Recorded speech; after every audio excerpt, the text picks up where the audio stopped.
Dr. Morgan, a successful black philanthropist and surgeon, arrives in a small town hoping to establish a new health center. Instead of welcoming her contributions, local officials and authorities subject her to blatant prejudice. They question her legitimacy, block her movements, and treat her with disdain. Even with state verification of her impeccable credentials, the mayor and an officer cast baseless suspicions, undermining her authority and threatening her freedom. Meanwhile, townspeople look on, uncertain or complicit, as this proud, accomplished black woman struggles against a system of veiled racism and power plays designed to humiliate and deter her efforts. Dr. Ayanna Morgan stepped out of her rented sedan, its dull silver paint catching a glint of early morning sun, and paused to breathe in the crisp coastal air. A light breeze carried the scent of brine and fresh bread from the bakery next door. She'd arrived just after dawn, hoping for a quiet breakfast before her packed schedule began, a schedule that included meeting with the town's mayor and a handful of local officials about a state-of-the-art community health center she was funding. It was a bold initiative that would bring top-level medical resources to this sleepy coastal enclave, and she intended to handle it discreetly. She always did. Dressed in neatly pressed slacks and a simple white blouse, Dr. Morgan could have passed for any professional traveler on a business trip. Accountant, consultant, maybe a regional sales manager. Nothing in her attire screamed elite surgeon or major philanthropist. She wore no flashy jewelry, aside from a slender gold watch, its face polished to a subtle glow. A gift from a patient's family years ago, it was one of her few indulgences. Her shoes were flat and sensible. She never saw the point in tottering around on heels in places where she wanted to blend in. Humility wasn't just a virtue. It had become a survival tool, in a world where her presence often stirred more than a few stares. The town itself was charming. Cobblestone sidewalks lined with flower boxes that overflowed with bright pansies, small antique shops boasting hand-painted signs, and a family-owned marina just across the street where docked fishing boats bobbed lazily on the gentle current. It was precisely the kind of place that passed down stories through generations. Old fortunes, old names, old biases preserved like heirlooms. She had sensed that upon first reading about the region's demographics and history. There was wealth here, yes, but it had a certain insularity about it, as if the population wanted to keep its traditions hermetically sealed in a jar, safe from outsiders. She didn't judge them for it, at least not yet. She just knew what to expect. A half-block from her car stood the diner. Its facade was old-fashioned, white clapboard siding, forest green shutters, and a hanging sign that read, Laird's Corner Cafe. She'd chosen it from a local guide because it claimed the best crab omelet in town. More importantly, it opened early, allowing her to slip in and out before the morning rush made a fuss. The last thing she wanted was attention. She hoped to prepare her briefing notes in peace, refocus her mind after a long drive in from the regional airport, and perhaps blend quietly into the background. As she approached, she noticed a few patrons seated at an outdoor table, sipping coffee and nibbling on toast. They noticed her too. One of the men, an older gentleman in a navy windbreaker, lowered his newspaper just enough to watch her pass. Nothing overt, just a faint raising of the eyebrows, a subtle calculation in his eyes. She offered a polite nod, which he did not return. Instead, he resumed reading, rustling the paper back into place.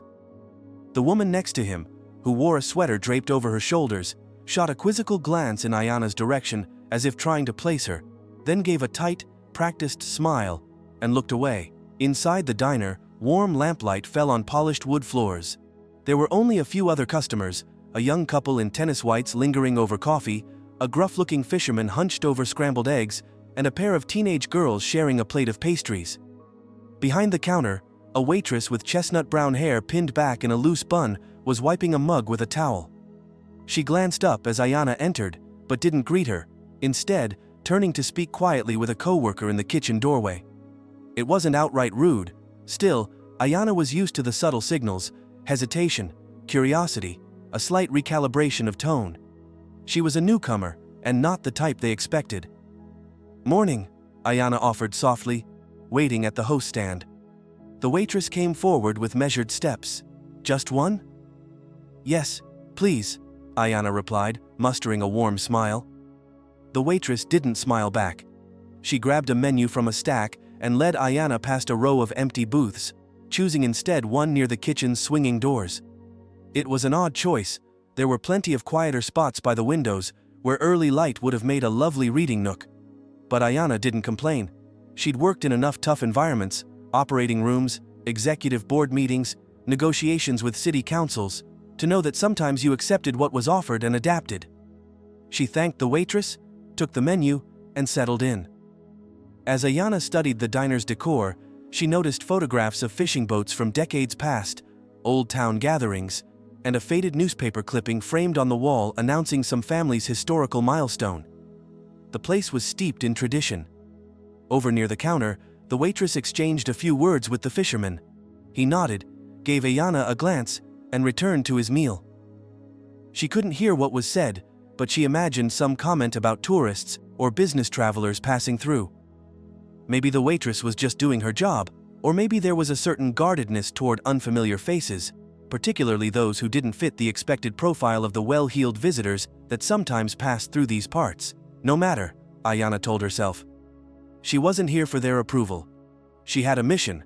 By the week's end, she wanted to finalize the details for a new community health center, a multi-million-dollar facility that her private foundation was prepared to fund. It would provide the kind of medical care that small towns rarely enjoyed: cutting-edge diagnostic imaging, telemedicine suites that connected locals to top specialists, and educational programs on preventive care. She dreamed of it becoming a shining example of equitable healthcare in places that often got the short end of the stick. Wealth and power had come to her through decades of relentless labor and a keen sense of business, and now she used them to uplift communities struggling with limited resources. She didn't seek recognition, just results. When the waitress returned to take her order, Ayanna noticed something else. That distant courtesy. The kind that avoids eye contact for too long, as if any personal warmth might be misplaced. Could it be her skin color? Her unassuming clothes that didn't quite match the local style? Some subtle discomfort in the air hinted that a black woman traveling alone and confidently might not align with their usual expectations. Ayanna ordered coffee and a crab omelet, thanking the waitress by name, Margie, according to her name tag, though Margie hadn't thought to introduce herself. Margie just nodded. "Sure," she said flatly, and headed back toward the kitchen. Ayanna sighed inwardly, brushing it off for now. Prejudice had 1,000 faces, and not all of them were loud. Sometimes it hovered in the hush that followed a greeting, the reluctance to meet a gaze, the selection of a less welcoming table, or the assumption that she might not belong here. But she had come too far in life to let such things pierce her composure. A woman who had scrubbed for surgery under dire conditions, who had negotiated with billionaires for philanthropic grants, who had calmly faced down hostile investors on conference calls. She would not be unsettled by a chilly reception in a roadside diner. While she waited, Ayanna took out a slim leather folder from her tote bag and thumbed through the documents inside. Meeting agendas, budget reports, architectural sketches for the new center. She had spent months assembling the right team. Civil engineers who specialized in eco-friendly construction, a diverse set of doctors committed to rural outreach, a local workforce eager for stable jobs. All of it balanced on the delicate art of diplomacy, convincing the mayor and his circle that this project was a gift, not a threat. For some communities, charity from outsiders stirred suspicion. Accepting help sometimes felt like admitting weakness, and that pride could be a formidable barrier. A pair of teenage girls near the front began giggling. Ayanna glanced up to see them whispering behind their smartphones, occasionally tilting the screens as if recording or snapping pictures. She dismissed it as standard teenage behavior, until one locked eyes with Ayanna and froze, her laughter trailing off. The girl's expression was hard to read, a mixture of surprise and something else. Recognition, perhaps unlikely. Ayanna's name often appeared in medical journals and philanthropic newsletters, but she doubted this quiet community knew her face, unless they'd caught wind of the pending health center and done their homework. She decided not to dwell on it. The coffee arrived, placed down a little too firmly on the table, some hot liquid sloshing over the rim and onto the saucer. She dabbed at it with her napkin and tasted the brew. Strong, a bit bitter, but workable. She sipped and pretended not to notice how the couple in tennis whites paused mid-conversation every time she glanced their way. She reminded herself that by lunchtime, she'd be in a meeting room discussing building permits and patient intake protocols. By evening, she'd review the local physician recruitment strategy, and by the end of her stay here, if all went as planned, she'd leave behind the promise of something better for the town's families. For a moment, she considered introducing herself to the waitress or chatting with the fisherman about the day's catch. Perhaps showing a friendly face would soften the atmosphere, but experience had taught her that some tensions weren't hers to dissolve. Sometimes, it was better to let people approach in their own time. Let them see what kind of person she was through her actions, rather than forcing a comfort that wasn't genuine. She poured a small amount of cream into her coffee and stirred slowly, thinking of how this place might change when the new center opened. Children who'd never had a pediatric specialist nearby would receive top-tier care. Elders worried about managing chronic conditions would have new resources at their fingertips. Maybe in a year's time, the mood around here would be different. The omelet arrived, its aroma rich with crab and fresh herbs. She thanked Margie again. The waitress gave a curt nod, still no smile, and walked off. Ayanna savored the first bite. It was exquisite. The crab sweet and tender, the eggs fluffy and perfectly seasoned. If not for the strained atmosphere, she might have complimented the chef. Instead, she simply ate, nodded to herself, and let the taste remind her that good things could emerge even from uneasy places. Across the aisle, a radio played softly. She caught the tail end of a news segment about a local event, some fundraiser planned for the weekend, followed by an ad for a real estate firm that boasted generations of serving the community. The announcer's accent held that slight coastal drawl, warm yet reserved. It made her think about how communities defined themselves, how we and they lines were drawn. She had seen it before, in many forms: affluent suburban towns suspicious of outsiders, inner-city neighborhoods wary of gentrifiers, rural communities uncertain about new influences. These dynamics were rarely personal. They were systemic. They were about old legacies and the fears of losing a familiar way of life. Ayanna was no stranger to systemic challenges. She had faced them in medical school, residency, and even as an established surgeon.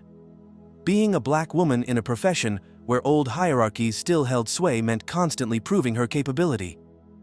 Her wealth and influence might have earned her a place at the table, but they didn't guarantee open arms or trust.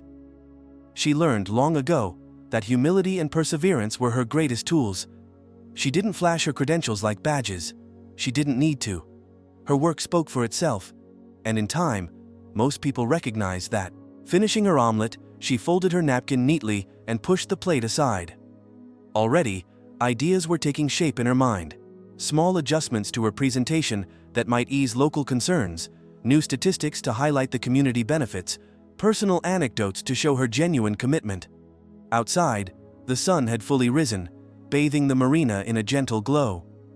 Soon she would leave the diner and head to the meeting, where the real negotiations would begin. In the meantime, she would remain composed and confident, as always. Ayanna signaled for the check. Margie brought it over without a word. The amount was correct, of course, and Ayanna added a generous tip. Maybe that small gesture would be remembered, maybe not. She slipped a business card under the receipt. No title, no bold claims, just her name, a Morgan, and a discreet number. Occasionally, such gestures opened channels of understanding. She didn't know if Margie would care, but at least it was there, a subtle invitation to connect differently next time. As Ayanna stood to leave, she glanced around the diner once more. The fisherman was on his phone now. The tennis couple had resumed quiet chatter. The teenagers had lost interest and were posting something online. The older patrons outside were still deep in their routines. The subtle tension still hung in the air. Maybe it always would. But she had made her presence known, quietly and respectfully, and tomorrow, after the deal was signed and the plans set in motion, they might see her, and themselves, in a new light. She stepped out into the morning sunshine, ready for what lay ahead. Stepping out into the bright morning light, Ayanna squinted, letting her eyes adjust. The warmth of the day was coming on fast, the coastal air ruffling her blouse and reminding her that time was moving swiftly. She glanced at her watch. Less than an hour remained until her first meeting at the municipal building a few streets over. Ahead lay her careful negotiation with the mayor and the local planning committee. It would be a delicate dance, requiring tact and patience. She had both. Yet a nagging knot in her stomach warned that patience might soon be tested. The old part of town was charming, but narrow, with streets that looked handcrafted for horse-drawn carriages rather than modern cars. She walked the few blocks, passing a row of pastel storefronts. Even as she kept her eyes ahead, she sensed curious or skeptical stares from people on the sidewalks. Some looked her way, then quickly looked down, as if embarrassed to be caught wondering who she was and why she was here. In front of the municipal building, an imposing structure of faded red brick and white columns, a small crowd gathered: business people, lawyers in crisp suits, and a smattering of local citizens milled about.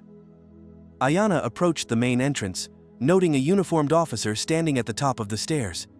He was tall and broad-shouldered, sunglasses perched on the bridge of his nose. As Ayanna neared, the officer's posture stiffened. She raised a hand in a casual greeting. "Good morning," she said, her voice steady. The officer barely inclined his head. "Ma'am," he replied, giving her a cursory once-over.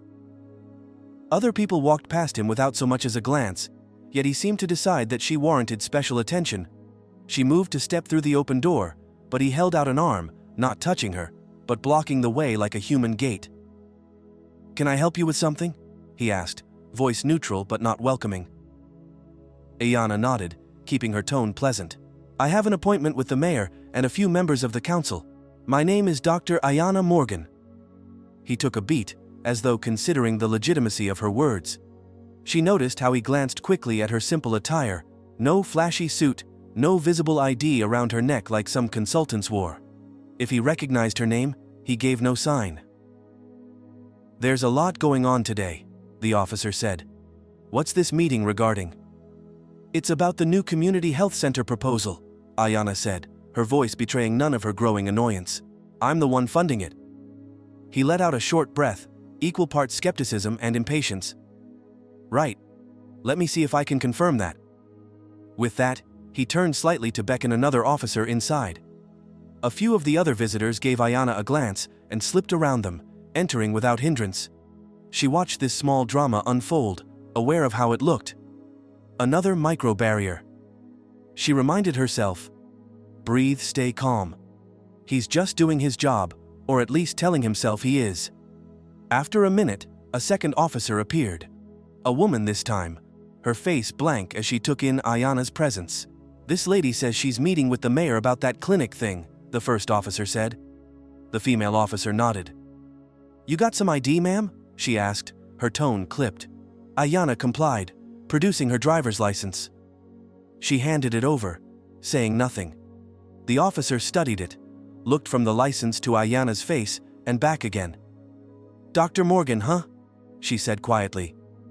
"We were told to expect a consultant or something. Someone from the city commissioner's office is in there now." "I'm not a consultant," Ayanna clarified. "I'm the primary benefactor for this project. The mayor's office should have me on their schedule." The two officers exchanged a look. It wasn't outright disbelief, but it carried a whiff of condescension. The female officer handed back the ID and shrugged. "We'll let the reception desk know you're here. Wait inside, near the security checkpoint." "Thank you," Ayanna said, though the irritation prickled at her. Everyone else simply walked in, but she had to be vetted like a security risk. As she stepped through the double doors, the lobby opened up into a polished marble floor and soaring ceiling. Old portraits of town founders hung along the walls, brass plaques gleaming under soft lighting. A front desk occupied by a stern-faced clerk in a crisp white shirt awaited her. The clerk, a middle-aged man with thinning hair, looked up when the officers motioned to him. Ayanna approached, maintaining her composure. "Good morning," she said evenly. "I have an appointment with the mayor and planning committee regarding the new health center, Dr. Ayanna Morgan." The clerk's expression tightened in that now familiar way. He rifled through a binder of appointments, moving slowly, as if each page weighed a pound. Behind her, the officers lingered, as if waiting to see what she'd do next. "I see a meeting scheduled for 9:30, the clerk said at last, tapping a line. "But it just says Morgan meeting. No first name, no details." He raised his gaze to hers. "Is your representative here?" Ayanna resisted the urge to sigh. I don't have a representative, I am Dr. Morgan. I'm leading this initiative personally. He gave a polite but doubtful hum. That's unusual. Typically, someone of your position might send an assistant ahead of time. Are you sure you're not early? I'm on time, Ayanna said calmly. Her heart beat faster, but she forced herself to keep an even tone.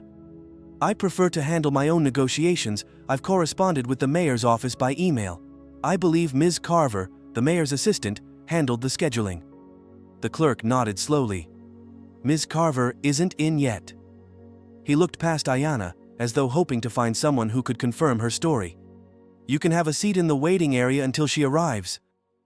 Ayanna turned to see a sparse waiting area, a couple of worn chairs by the wall, beneath a portrait of an old councilman. She realized that while others flowed freely into offices and meeting rooms, she was being asked to sit and wait again. She mustered politeness. Thank you. She sat, crossing her legs and folding her hands in her lap. The tension thickened each minute that passed. She reminded herself that this project was worth it. That once the mayor and her colleagues recognized who she was and what she offered, these small indignities would be overshadowed by the positive change she could bring. Minutes dragged on. People entered and left, some giving her puzzled glances. A pair of young interns wearing name tags breezed right past the desk with a quick hello to the clerk. No one questioned their right to be here. Twice, a city council member, Ayanna recognized her from the website, walked by without acknowledging her presence. After 20 minutes, Ayanna approached the desk again. Excuse me, she said gently.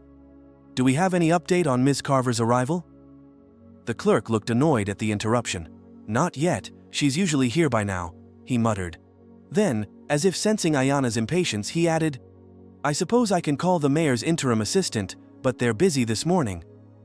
I understand it's a busy day, but my meeting is scheduled soon, Ayanna said. Her voice remained controlled. Anger flickered inside her, a steady flame she dared not let flare. She had to keep a grip. I came from out of town for this. The clerk picked up a phone and muttered into it. Ayanna couldn't catch every word, but she made out something like, a woman here claims she's Dr. Morgan, followed by a skeptical pause. He set the phone down after a short conversation. They'll be sending someone to confirm, he said curtly. Ayanna thanked him, returning to her seat. The officer from outside had drifted in, leaning against a wall, arms folded. Was he still watching her? It felt like it. She resisted the urge to explain herself to him, to say, Do you have any idea who I am, what I've built, and why I'm here instead? She clung to her composure, remembering that every action she took would shape their perception. She refused to give them any excuse to further question her legitimacy. When a tall woman with sharp eyes and a navy pantsuit emerged from a side corridor, Ayanna straightened. This must be the person they'd sent. The woman strode over to the desk, then looked at Ayanna. You're Dr. Morgan? The woman asked, her tone containing a trace of doubt. Yes, I am. Ayanna stood, offered her hand. The woman hesitated before shaking it, a brief, reluctant grasp. I'm Deputy Assistant Norman, the woman said. Ms. Carver handles the mayor's schedule, but she was delayed. May I ask if you have any materials or documentation to confirm your involvement with the clinic? It was an insult, plain and simple. But Ayanna had anticipated these sorts of hurdles. She opened her leather folder and produced a letter on official foundation letterhead, signed by herself and the mayor's office several weeks ago, an acknowledgement of the planned meeting and the preliminary budget outline for the health center. She handed it over, her fingers steady. Deputy Assistant Norman read it, her face going carefully blank. I see, she said after a moment. Please wait here, I need to cross-check this with the mayor's notes.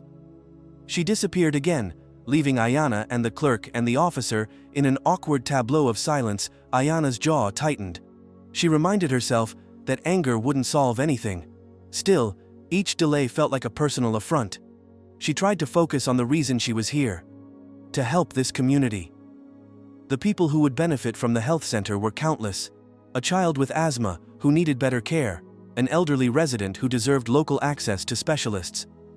That's why she had come, not to prove herself to gatekeepers who couldn't see past their preconceptions. When Norman finally returned, her posture had softened. A slight flush colored her cheeks. "I've confirmed with Miss Carver by phone," she said. "There was a misunderstanding. Apparently, they were expecting... Well, never mind that. You're scheduled to meet in the green room upstairs, if you'd like to follow me, Dr. Morgan." Ayanna nodded, biting back all the responses that leapt to her tongue. She settled for a dignified silence. As she followed Norman, she noticed how the officer stood straighter, as if snapping to attention, now that her presence was validated. At the desk, the clerk avoided her eyes entirely. Their initial treatment still weighed on her. A quiet indignity left unaddressed. Norman led Ayanna up a flight of polished stairs, their footsteps echoing in the corridor. Old portraits of past mayors lined the walls, all stern-faced white men in dark suits. At the top, a hallway stretched ahead, and at the end of it, a door marked "Green Room" with a small brass plaque. Before they reached it, Norman turned to Ayanna with a tentative smile. "I'm sorry for the confusion earlier, Dr. Morgan. We were given limited information. It's not common for a project benefactor to show up alone. Usually, a team accompanies them, lawyers, PR folks." Ayanna managed a smile, though it felt tight. "I appreciate you clarifying," she said. She wanted to say more, to point out that her appearance shouldn't have dictated this kind of scrutiny, that a simple phone call could have resolved things sooner. But she knew no apology would undo the humiliation. She chose the high road, for now. Inside the green room, a large conference table waited.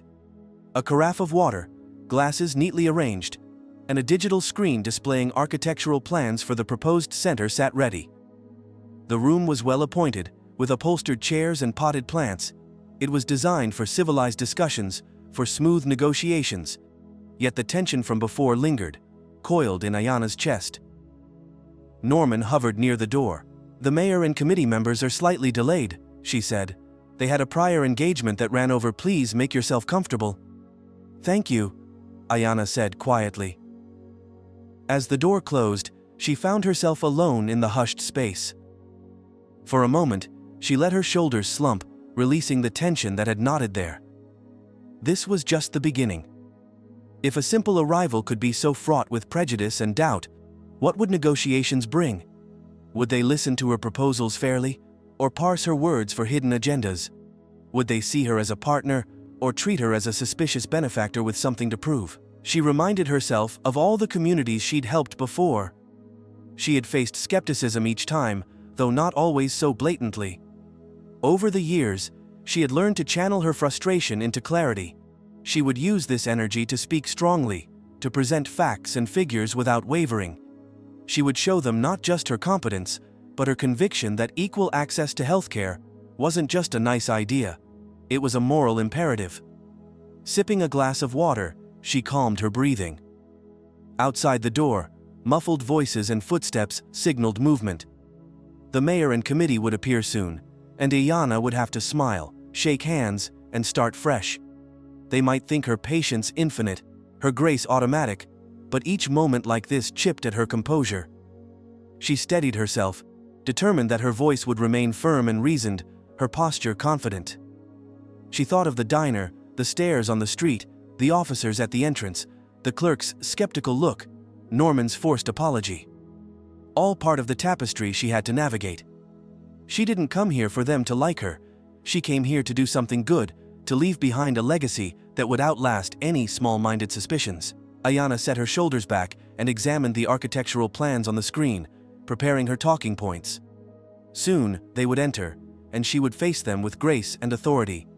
Inside, her anger simmered. Quiet, controlled, waiting to be turned into purpose. Outside, the world waited, uncertain whether to welcome her or push her away. She would show them who she was, and they would have no choice but to understand. Ayanna stood beside the conference table, fingertips resting lightly on its polished surface as the door swung open. In came the mayor, a tall, silver-haired man named Harrington.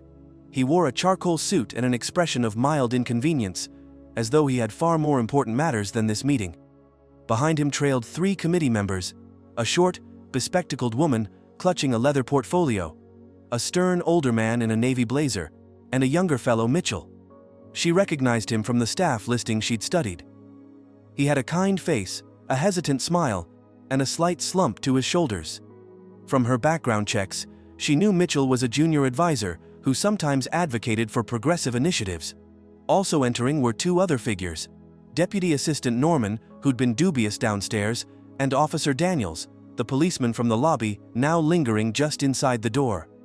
Why was he here? The presence of law enforcement in a planning meeting struck her as odd, even threatening. The tension in the air was immediate, like static before a lightning strike. "Dr. Morgan," Mayor Harrington began, not extending his hand. His tone suggested he was reading her name off a distant cue card. "We appreciate you coming all this way. Ms. Carver is tied up at the moment, so we'll proceed without her." Ayanna inclined her head. "Thank you, Mayor," she said, voice calm but steady. "I'm glad we can finally speak in person." The mayor took a seat at the head of the table. The committee members arranged themselves around him, leaving Ayanna standing at the opposite end. No one invited her to sit. She decided to pull out a chair and seat herself anyway, placing her folder of documents in front of her, a small but deliberate assertion of her right to be here. "I understand there's a proposal for a new health center," Harrington said, flipping through some papers. His gaze skimmed over her. "We've received some preliminary documents, but I must say, our town hasn't had time to fully vet this project." Ayanna nodded, expecting some form of resistance. "I'm happy to walk you through the specifics," she offered. "As my correspondence indicated, my foundation is prepared to fund the construction and provide operational support for the first 3 years. After that, it would be community-run. With ongoing grants, I believe this facility could greatly improve healthcare access." The mayor raised a hand, silencing her. "I'm aware of the general pitch. The question is whether this is truly in our town's best interest." He glanced at the older man in the navy blazer, who cleared his throat meaningfully. The older man spoke. "We have certain standards here, Dr. Morgan. This isn't the city. We value traditions, and we are cautious about sudden changes." His eyes dropped pointedly to her attire, her face, as if searching for something he didn't trust. Ayanna kept her composure. "I understand the importance of tradition," she said, "but healthcare is a universal need. Your community deserves the best medical care, regardless of its size. This center would not only treat patients, but also provide jobs and training." Again, she was cut off, this time by the bespectacled woman. "Jobs, yes, but who exactly will be employed? Outsiders, specialized personnel we can't relate to. We don't want to lose our town's character." Ayanna felt her pulse quicken. This wasn't about character, it was about control, about fear of the unfamiliar. She drew a slow breath. "I plan to hire locally first and foremost. We'll train community members to fill roles in administration, nursing support, and patient outreach. The goal is to integrate, not impose." Mayor Harrington interlaced his fingers. "And what about oversight? We've heard rumors that your foundation is selective about its grants. We'd need complete transparency." His tone suggested accusations lurking just beneath the surface. "Of course," Ayanna said. "All finances and operations would be disclosed to the town council. My foundation adheres to strict ethical standards." Officer Daniels shifted near the door, clearing his throat. The mayor glanced at him, and something unspoken passed between them. Ayanna didn't like that look, a conspiratorial spark that hinted at a plan. Mitchell, the younger advisor, fidgeted uncomfortably with his pen, his eyes flicking from Ayanna to the mayor and back again, as if he wanted to speak, but dared not. "Dr. Morgan," Harrington said smoothly, "we've received information that certain details of your project funding are questionable. Our local authorities wanted to ensure everything checks out." He tilted his head toward Officer Daniels, who took a step forward. Ayanna's stomach tightened. "Questionable?" she asked. "I can provide you with all the financial documentation you need. Everything is above board." Daniels cleared his throat, producing a folded piece of paper from his breast pocket. "We have a report," he said, voice steady, "indicating that some of the funds allocated for this project may not have been properly authorized. We need to verify the legality before proceeding." Ayanna's eyes narrowed. Funds not authorized. Her foundation was meticulous. "Officer, I'm certain this is a misunderstanding. My legal team has filed all necessary permits and funding documentation with the state. I can give you their contact information." The mayor spread his hands as if helpless. "We must be cautious, Dr. Morgan. If there's any doubt, We can't proceed." Anger flared within her, but she kept it tamped down. Was this an attempt to discredit her? To force her out of the picture? She scanned their faces. The bespectacled woman looked smug. The older man in the navy blazer nodded grimly, as though this were expected. Mitchell seemed uneasy, his brow furrowed, knuckles whitening around his pen. "Allow me to clarify," Ayanna said, voice level. "My foundation's finances are transparent. If you have a specific concern, I'd like to address it directly. What are you accusing me of?" Norman, standing at the perimeter, shifted nervously. She cleared her throat. "It's not necessarily an accusation, Dr. Morgan, just a need for due diligence." "Due diligence that involves bringing in an officer to a planning meeting?" Ayanna said, unable to keep a slight edge from her voice. She met Daniel's gaze. "Officer, do you have evidence of wrongdoing?" Daniels pursed his lips. "We received an anonymous tip suggesting that the funds might be tied to organizations that don't meet our state's regulations." He spoke carefully, as if rehearsed. "Until we verify this information, the project is on hold." A ringing silence followed his words. Ayanna felt a heavy wave of frustration and dismay crash over her. This smelled of corruption, of someone placing roadblocks in her path to protect their interests. She thought of the people who needed this clinic, the promises she'd made to herself and her staff. She would not let them derail this so easily. "I understand the need for caution," she said finally. "I'm willing to cooperate fully. Let me call my legal counsel right now, and we can straighten this out." Harrington shook his head. "I'm afraid we don't have time for that today. Dr. Morgan, other matters press us. If we discover any violation, we'll be forced to deny the permit." The older man in the navy blazer stood abruptly. "In fact, until we're satisfied, I recommend that the good doctor not leave town. We may need to question her further."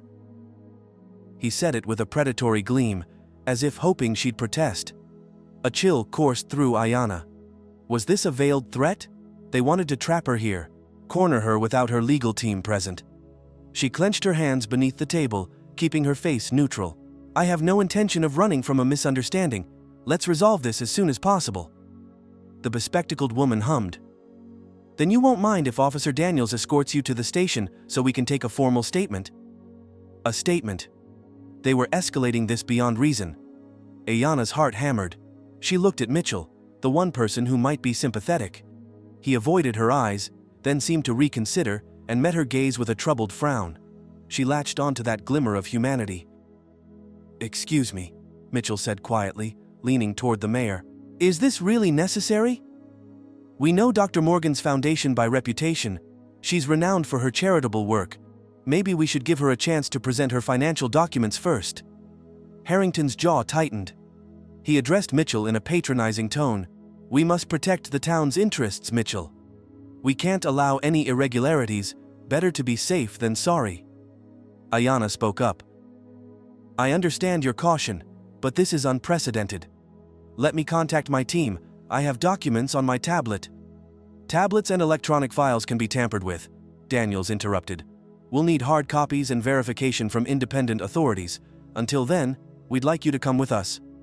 His stance widened slightly, a show of authority. Ayanna realized with alarm that this could lead to her arrest. If she refused to comply, they had set a trap. Question her legitimacy, demand impossible proof on the spot, and then use her resistance as grounds to detain her. She had to stay calm, strategic. "Of course I'll cooperate," she said, voice composed, even as fury and fear churned inside her. "I have nothing to hide, but I do insist on contacting my legal counsel. I have that right." Harrington's lips thinned into something like a smile. "You are not under arrest, just under review. Of course, you may call your counsel." Under review. A flimsy euphemism. Ayanna rose slowly. She would not let them see any panic. "I would like to do that now, if you don't mind." She reached for her phone, only to see Norman step forward. "I'm sorry, Dr. Morgan," Norman said softly. "Phones are restricted in these chambers. We can step outside." Ayanna followed Norman and Daniels to the door. As they passed Mitchell, he spoke under his breath, so faintly she barely caught it. "I'm sorry, this isn't right." She spared him a brief nod of gratitude, acknowledging his empathy. But empathy wouldn't solve this. She needed decisive action. Outside the room, the corridor felt too quiet. Daniels hovered close, making it clear she wasn't free to wander. Norman handed over the phone from Ayanna's tote bag, her face strained with discomfort. "They're being cautious," Norman said weakly. "I'm sure it'll work out." Ayanna gave a thin smile. "I appreciate your concern." She dialed her lawyer's number, only to be met with static, no signal in this old building. She raised her eyebrows and turned to Norman. "I have no reception. May I step outside?" Daniels tensed. "We'll accompany you," he said, voice too firm. So they were placing her under a kind of unofficial house arrest. Perfect. Ayanna's mind raced. If she showed fear, they'd tighten the noose. She had to appear as though this was all a minor inconvenience. As she walked down the hallway flanked by the officer, her anger burned brighter. This wasn't just prejudice now, it was deliberate obstruction. Perhaps the town's authorities feared the transparency her clinic would bring. Maybe they profited from the current lack of healthcare and didn't want outsiders lifting the veil. Whatever their motive, she would not yield.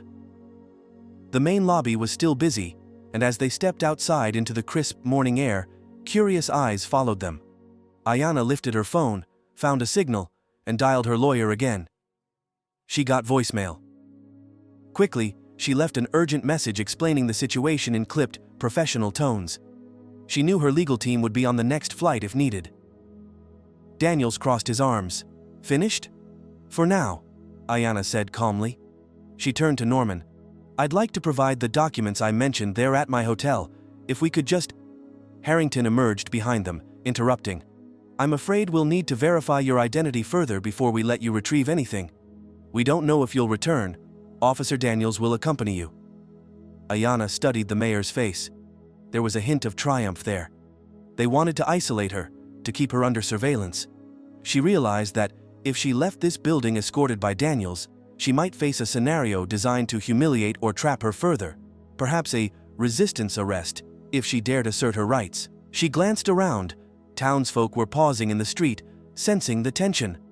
A few people murmured to each other. Her presence was becoming a spectacle, exactly what the mayor might want. Public humiliation would weaken her negotiating position and embolden those who doubted her. Mitchell slipped outside, looking flustered. He lowered his voice to Ayanna.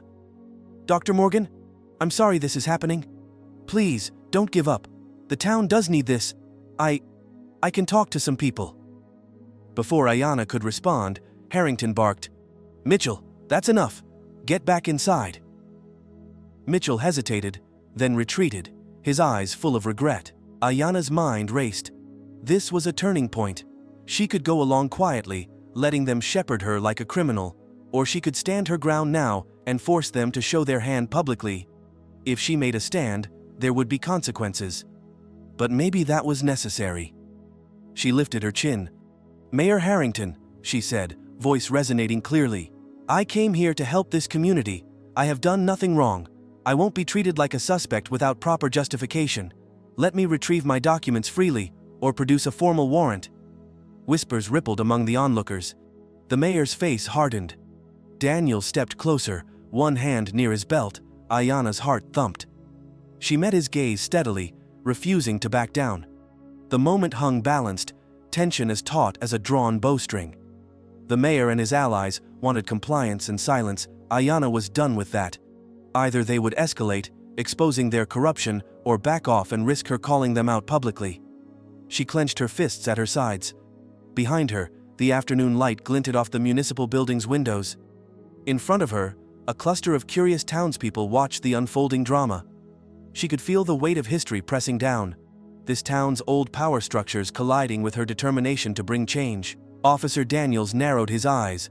Ayanna sensed he might act. She braced herself, every muscle taut. Her voice came out low, but unwavering. "Show me your evidence, or let me go." Harrington opened his mouth to speak, his features twisted in anger. Then, an interruption. A shrill ring of a phone from inside the lobby. Footsteps approached. Norman rushed out, her expression alarmed, clutching a piece of paper. The mayor turned, startled. Ayanna's eyes snapped to Norman's face, searching for a clue. Whatever Norman held seemed urgent. The crowd grew silent, the tension near its breaking point. This would be the moment that determined whether Ayanna's resolve would be rewarded or if she'd be forced into a corner. Norman's voice shook as she said, "Mayor, we just received an urgent fax from the State Compliance Office. It's about Dr. Morgan's foundation." She trailed off, eyes darting between Harrington and Ayanna. The mayor's glare intensified, and Daniels's hand twitched at his belt. Ayanna stood firm, heart pounding, waiting for whatever came next. The outcome hung in the balance, and she would not yield. Ayanna's heart hammered in her chest as all eyes turned toward Deputy Assistant Norman. The official stood on the top step of the municipal building's entrance, a yellow slip of paper trembling in her grasp, her face gone pale. It seemed the entire town had gathered at a distance, small clusters of residents, local business owners, and passers-by, drawn by the unusual spectacle outside their normally staid city hall. Sunlight flashed off car windshields, the faint hum of distant traffic underscoring the tension. Mayor Harrington and Officer Daniels waited stiffly beside Ayanna. The mayor's jaw set hard, and Daniels kept one hand resting close to his belt, as if daring Ayanna to defy them. She stood between them, shoulders squared, a tempest of anger and resolve roiling under her composed exterior. Mitchell hovered near the doorway, uneasy, torn between his conscience and the authority figures who held his career in their hands. "Read it," Harrington demanded, his voice sharp. Norman licked her lips, eyes darting nervously between the mayor and Ayanna. This fax is from the State Compliance Office," she said, projecting loudly enough for the few spectators near the steps to catch her words. "They're confirming that Dr. Morgan's foundation is fully licensed and cleared. All grants and funds for the proposed health center have been verified. They say everything is in perfect order." A ripple of murmurs spread through the onlookers. Ayanna allowed herself the faintest sigh of relief, but only faint. She had learned never to relax too soon. She looked at Harrington and Daniels, expecting them to soften, to back down. But the mayor's expression only hardened. Harrington's voice dropped, barely audible to anyone but those closest. "This doesn't prove a thing," he hissed, stepping closer to Norman. "We have reason to believe she's acting outside our town's best interests." Ayanna's anger sparked anew. "The State Compliance Office just exonerated my funding. What more do you need? This harassment is baseless." Her voice carried more force now, and people on the street began edging closer, curious, concerned. Officer Daniels shifted his stance, glancing over at the crowd as if calculating how to proceed with so many witnesses. Mitchell cleared his throat, stepping forward, voice low but urgent. "Mayor, we should at least acknowledge that Dr. Morgan's finances are legitimate. There's no point in—" "Quiet, Mitchell," Harrington snapped. "This is beyond financials. It's about trust and the character of those who claim they want to help us." Ayanna's eyes widened. The words dripped with insinuation. "I've been transparent from the start. If you can't accept the state's verification, then what is it you really want?" She glanced at the crowd, making sure her voice carried. "Why are you so determined to block a new health center that would serve your own people?" A few murmurs of agreement reached her ears. She seized the moment. "This town deserves better," she said, her tone steady, cutting through the tension. "They deserve access to quality healthcare without hidden agendas or petty gatekeeping I've offered that ask yourselves, why is your mayor resisting?" Harrington flushed a deep red. He shot a glare at Officer Daniels, who stepped forward, voice booming. "Ma'am, we have not cleared you to leave. We need to question you further about certain procedural details. If you resist, we will have no choice but to consider your non-compliance an offense." The threat hung in the air. Ayanna clenched her fists at her sides, her heart pounding. She imagined herself being handcuffed on these steps, humiliated in front of the entire town. She recalled the microaggressions, the subtle dismissals, and now this overt attempt to discredit and intimidate her. She recognized it for what it was: blatant discrimination dressed up as due diligence. They hoped she would crumble under the weight of it, lose her composure, give them an excuse. Instead, she raised her chin higher. "Officer Daniels, I have the right to contact my lawyer, to present documentation, and to move freely unless you have a legitimate warrant. You have provided no grounds for detaining me." Her voice was controlled but forceful, each word precise. A stirring in the crowd. A middle-aged woman wearing a store apron stepped forward, folding her arms. "Wait a minute," the woman called out, loud enough for everyone to hear. "If the state says she's clean, what's the problem? Let her do her business." Others nodded or voiced agreement. Harrington's eyes narrowed as his own constituents began to question him. Ayanna felt a surge of hope. Perhaps public scrutiny would force them to back down, or at least make them show their hand. The mayor smoothed his suit lapel, trying to regain composure. "We appreciate your concern," he said, addressing the crowd. "But we must be cautious, Dr. Morgan here." He paused, searching for a plausible reason. Her project might bring changes we're not prepared for. We need more time to ensure it aligns with our town's values. Ayanna couldn't believe his audacity. "Healthcare is a basic human necessity, not a threat to your values," she countered, stepping up to stand beside Norman. "This isn't about preserving traditions, it's about power and control. I suspect certain individuals here have personal reasons for keeping proper healthcare out of reach. I'm not leaving until this matter is resolved fairly." She was taking a risk challenging them so openly, but the crowd's presence emboldened her. Mitchell, standing off to the side, looked both impressed and alarmed. Norman's cheeks burned as she realized she was caught between the mayor's authority and a truth she could no longer deny. Officer Daniels moved closer, his stance menacing. "You're making accusations without evidence, Dr. Morgan. That can be considered defamation." Ayanna held his gaze. "I'm simply pointing out the facts. The state validated my funding, yet you still threaten me, while you're treating me differently from anyone else who comes here with legitimate business. Ask yourselves what's different." The implication hung heavy in the air. She didn't have to say the word race for everyone to understand. Whispers spread through the crowd. Ayanna saw heads nodding, eyes narrowing at the mayor and officer. The onlookers weren't all sympathetic, but some were clearly disturbed by the spectacle. A sudden commotion at the back of the crowd drew everyone's attention. Two figures pushed through. A local journalist Ayanna recognized from her pre-visit research, Carmen Perez of the county paper, and a wiry man with a camera slung around his neck. Perez's sharp eyes flicked between Ayanna, Harrington, and Daniels. The camera flashed. Harrington's face fell, panic creeping into his features. The last thing he wanted was media coverage of this standoff. Officer Daniels stiffened, unsure how to handle the sudden presence of press. Norman looked down at the fax in her hand, as though it might vanish if she blinked hard enough. Ayanna seized the opportunity. "Mrs. Perez," she said, raising her voice so the microphone on Perez's phone would pick it up. "I'm glad you're here. I'm Dr. Ayanna Morgan. I came to build a health center. The state verified my project's integrity, yet I'm being intimidated by local officials. I have nothing to hide. Ask them why they're obstructing this initiative." Perez's eyebrows shot up. She aimed the phone and said, "Mayor Harrington, would you care to comment?" Her voice echoed in the stunned silence. The mayor's lips parted, then closed. He looked trapped. If he persisted, the story would become a scandal. A prominent black philanthropist and doctor, harassed and potentially detained by small-town authorities despite state clearance. If he backed down, he'd be admitting defeat. He glanced at Daniels, then at Norman, who wouldn't meet his eye. Meanwhile, Ayanna's mind raced. She had to keep the pressure on, remain calm, but unyielding. "The community has a right to know why a beneficial project is being blocked," she continued, addressing Perez and the crowd.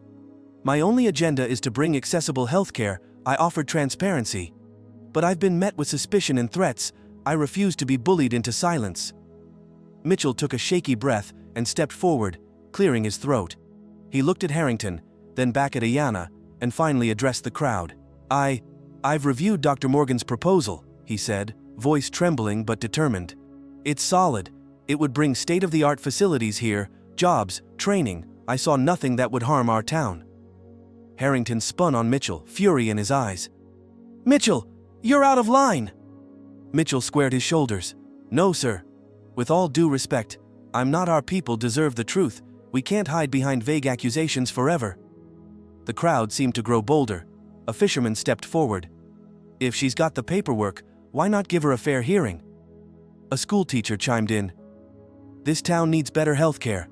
My mother's on a waitlist for a specialist in the next county over." Harrington's face contorted. He looked like a man watching his carefully laid plans unravel. Daniels glanced at him, waiting for a signal, hand still hovering near his belt. The mayor's throat bobbed as he swallowed hard. Norman's voice was just a whisper, but Ayanna heard it. "It's over. We can't hold this line." She sounded almost relieved. Ayanna realized she had pushed them to a brink. They had no justification left, no secret lever to pull. They either had to relent or become outright villains under the spotlight of the press and public scrutiny. Harrington clenched his fists at his sides. Then, narrowing his eyes at Ayanna, he said, "Fine. Perhaps we were too hasty. Let's say you're free to present your documentation at a formal council hearing. If everything is indeed in order, we'll reconsider our position." It was a concession, but a grudging one. A wave of relief washed over Ayanna, but she refused to show it. She was not safe yet. The tone in his voice promised more obstruction, more tricks. Still, she had bought herself time and a platform to speak openly. Perez lowered her phone, nodding slowly. "I'll report on this hearing," she said. "I'm sure our readers will be interested in the outcome." Ayanna met the journalist's gaze gratefully, then turned to Harrington.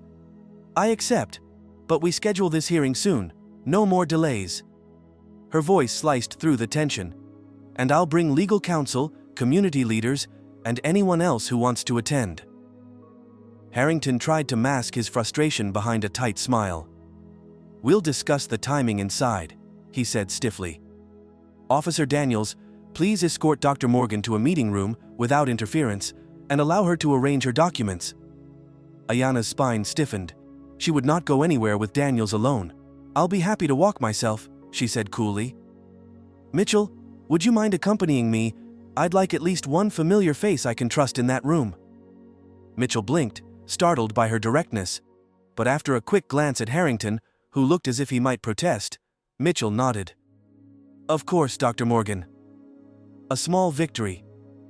Ayanna and Mitchell pushed past the stunned mayor, and the officer Norman stepped aside, relief in her eyes, as if grateful not to be in the crossfire. The crowd parted, and a cautious sense of optimism crackled in the air. They wouldn't arrest her today. She'd gained a foothold. But as Ayanna and Mitchell entered the building's foyer, leaving Harrington and Daniels behind, the nagging sense of a storm still brewing wouldn't leave her. She had exposed their game. Yes. But in doing so, she had challenged powerful people on their own turf. They would regroup, find new ways to corner her. She had to stay vigilant. Mitchell hovered close, his voice low as they headed down the corridor. "I'm sorry I didn't speak up sooner," he said. "There's a lot going on here." "The mayor? He has connections. I don't know all the details, but he's under pressure from donors who profit from the status quo." Ayanna grimaced. She suspected as much. Private interests who benefited from limited healthcare, perhaps a deal with an insurance broker, or a private clinic that didn't want competition. This was about money and power, as often was the case. "It's not over," she said quietly, her resolve hardening. "They'll try something else. I need to gather more evidence and allies." She looked Mitchell in the eye. "Will you help me?" Mitchell hesitated, eyes flicking down the corridor as if expecting Harrington to appear. Then he gave a short nod.